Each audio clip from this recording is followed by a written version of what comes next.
में अच्चैया नाम का भेड़ों का रखवाला रहता था। उसके पास एक गधा भी था।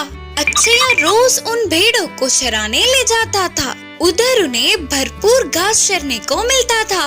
उन भेड़ों के साथ ही गधे को भी ले जाता था। भोजन पानी के साथ दूसरे सामान भी गधे से उठवाता था, पर गधे को वह काम करना बहुत मुश्किल लगता था। हमेशा की तरह भेड़ों को चराने ले जाने तैयार होने वाले अच्चैया के पास उसकी पत्नी आकर बोली, है जी, शायद बारिश आने वाली है। बादल छाए हुए हैं ना, लगता है आज भेड़ों को ना ले जाना ही अच्छा होगा।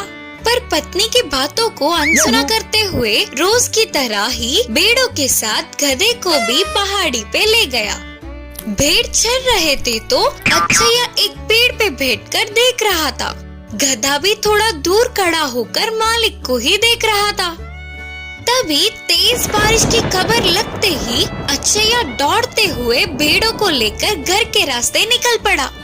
पर गधा पेड़ के नीचे ऐसे ही बैठ गया। उसने रोज मालिक के काम करने से अच्छा जंगल में ही रहना ठीक समझा और पहाड़ों से गुजरकर जंगल के अंदर गया। अच्चैया घर पहुंचने के बाद देखा तो गधा उनके साथ नहीं था। अरे रे, बारिश की जल्दबाजी में आने से मैं तो उस गधे को भूल ही गया। बेचारी कहाँ होगी? पत्नी ने समझाते हुए कहा, कहीं नहीं जाएगी, कल आप चराने जाओगे ना, तब ढूंढ लेना। उस दिन रात को अच्चैया को नींद ही नहीं आ रही थी। अगले दिन भेड़ों को चराने ले जाकर गधे के लिए पूरे पहाड़ी पर ढूंढने लगा, पर वो कहीं नहीं मिला। बेचारा गधा शेर या बाघ का शिकार हो गया होगा, बोलते हुए रो पड़ा। जंगल में जाने वाले गधे को वहाँ के हालातों ने डरा दिया।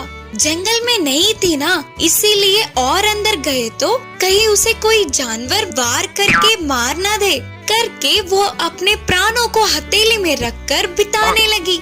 ऐसे डरते हुए जीने से अच्छा वापस मालिक के पास जाना ठीक है सोचकर तुरंत ही जंगल से पहाड़ों की तरफ चलती गई। शाम तक गांव में आने वाले गधे को मालिक का घर याद नहीं था। हर एक दिन मालिक के नए काम करने पर रास्ते को भी याद नहीं रख पाई। तभी अचानक एक घर से, इस गधे को मैं नहीं देख सकता, बोलते हुए बड़ी आवाज आई। अरे मेरे बारे में ही बात कर रहे हैं, मतलब ये मेरे मालिक का ही घर होगा। उसी घर से बाहर आता हुआ रामैया ने उसे देखा। उसके मालिक नहीं है सोचकर दुखी होकर फिर से आगे बढ़ने लगा गधा। थोड़ी दूर चलते ही, अरे ओ गधे, कोई काम न करते हुए ऐसे ही घर पर बैठ के